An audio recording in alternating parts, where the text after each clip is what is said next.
In this video, we're going to talk about the dot product, which is also called the scalar product sometimes. And the reason that it's called the scalar product sometimes is because it's the product of two vectors, and the output, though, is a scalar. And it's called the dot product because the symbol used is a dot. So let's see how to compute it. It's pretty easy. You just kind of follow this recipe. So let's take two vectors. We'll say V is 1, 2, 3, and W is 4, 5, 6. To compute the dot product of these two vectors, we're just going to multiply the corresponding coordinates and then sum that those three numbers up. So we'll have 1 times 4 plus 2 times 5 plus 3 times 6. And the way that we're going to denote this, I said already, right, is with a dot. We get 32. Okay, so take a second and try one of these products yourself. You can pause the video and just compute the answer and see if you get the same thing. Dot product of these two vectors is going to be 6 times -3 plus -2 times 5. So that's, let's see, that's going to be negative 18, 28. So if you got that, then you're in good shape to go on. So a really nifty formula that involves the dot product is this one. And let's see, it involves two different vectors, u and v.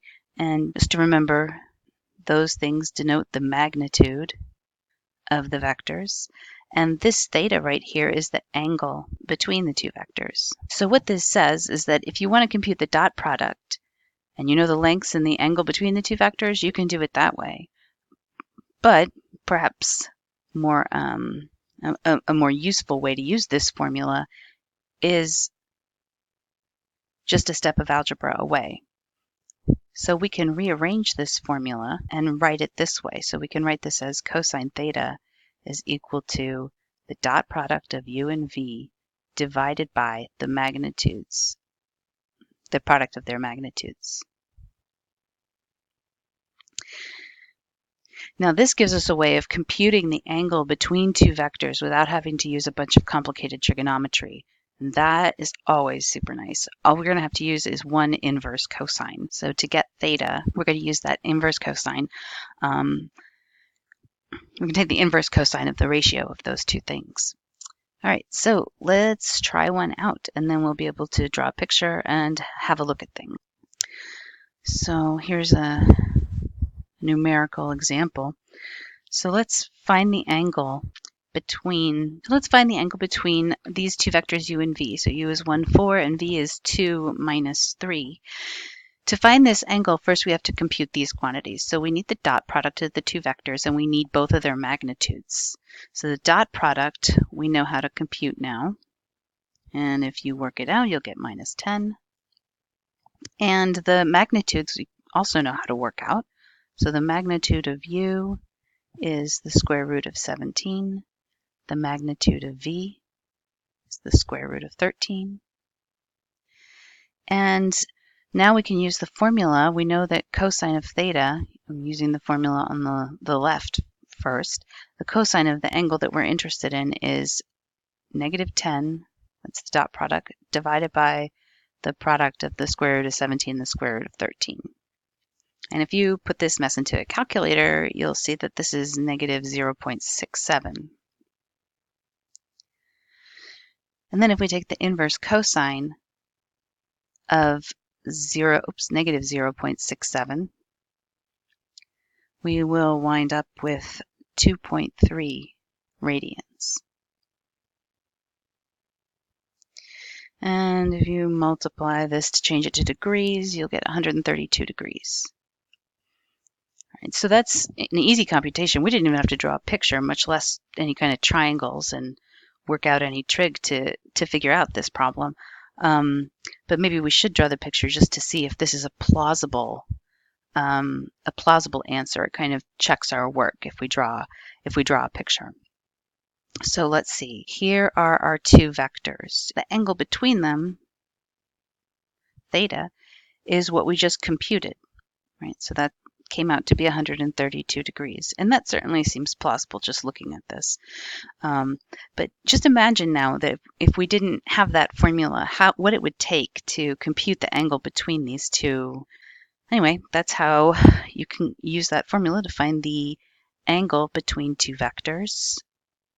Maybe you would like to try one really quickly. So why don't you try and find the angle between two vectors in three-dimensional space? So pause the video and work it out and see if you are getting the same thing that I get. So here's the solution that I got. So I got that the angle between these two vectors is about 1.18 radians or 67.79 degrees after the conversion. And drawing a picture of this is, I admit it's a little bit tricky to get used to drawing in 3 dimensions, but hopefully this conveys it a little bit. So vector u and vector v are both kind of sticking out of the page that you're looking at, right? They're both in this first octant of 3-dimensional space, Cartesian space. And the angle between them lies in the plane that they determine, right? So these two vectors are determining a plane that cuts through the origin. And the angle between these two vectors on that plane is 67.79 degrees. So one other real quick application of this dot product, well, it's really of the dot product formula.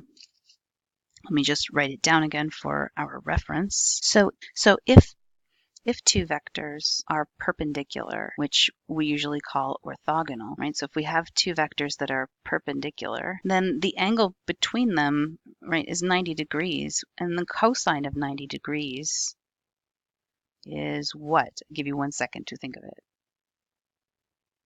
That's right, it's 0. Right, so the cosine of 90 degrees is 0.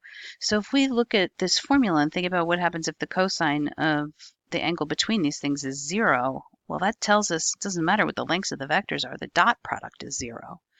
Right? And if this dot product is 0 and you have two non-zero vectors, so if you have two non-trivial vectors that have some positive length, then these two numbers are not going to be 0.